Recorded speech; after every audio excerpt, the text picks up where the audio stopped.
Of today's storms were reported near Keene and Manchester, New Hampshire. That's where we find NBC 10's Aaron Logan with a closer look at some of the damage. And Aaron, what damage did you find out there?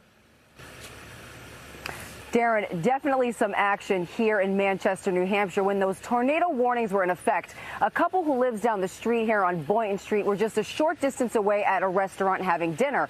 People were watching TV, looking for all updates when they got that dreaded phone call. Intense clouds overhead in Manchester, New Hampshire, along with repeated emergency alerts.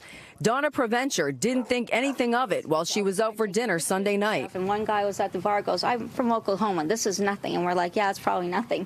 And then you got the phone call. He goes, "Mike, there's a fire." This is what the neighbor described to the couple. He was going in the house, and he said he looked up and saw 5 streaks of lightning crisscross, and he heard a big boom. So then he walked out back here, walked around the side to see if anything happened, then he came back and the fire was up in the attic. The Manchester Battalion chief says they were called to this Boynton Street home just after 6 o'clock.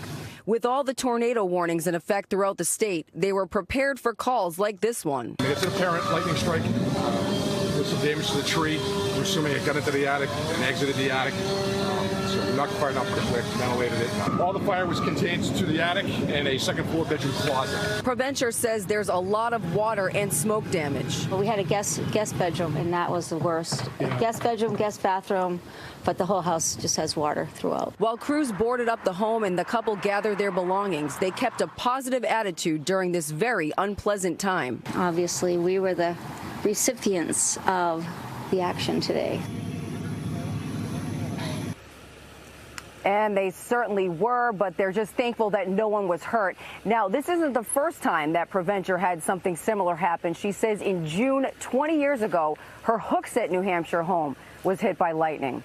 We're live in Manchester, New Hampshire tonight. Aaron Logan, NBC 10 Boston.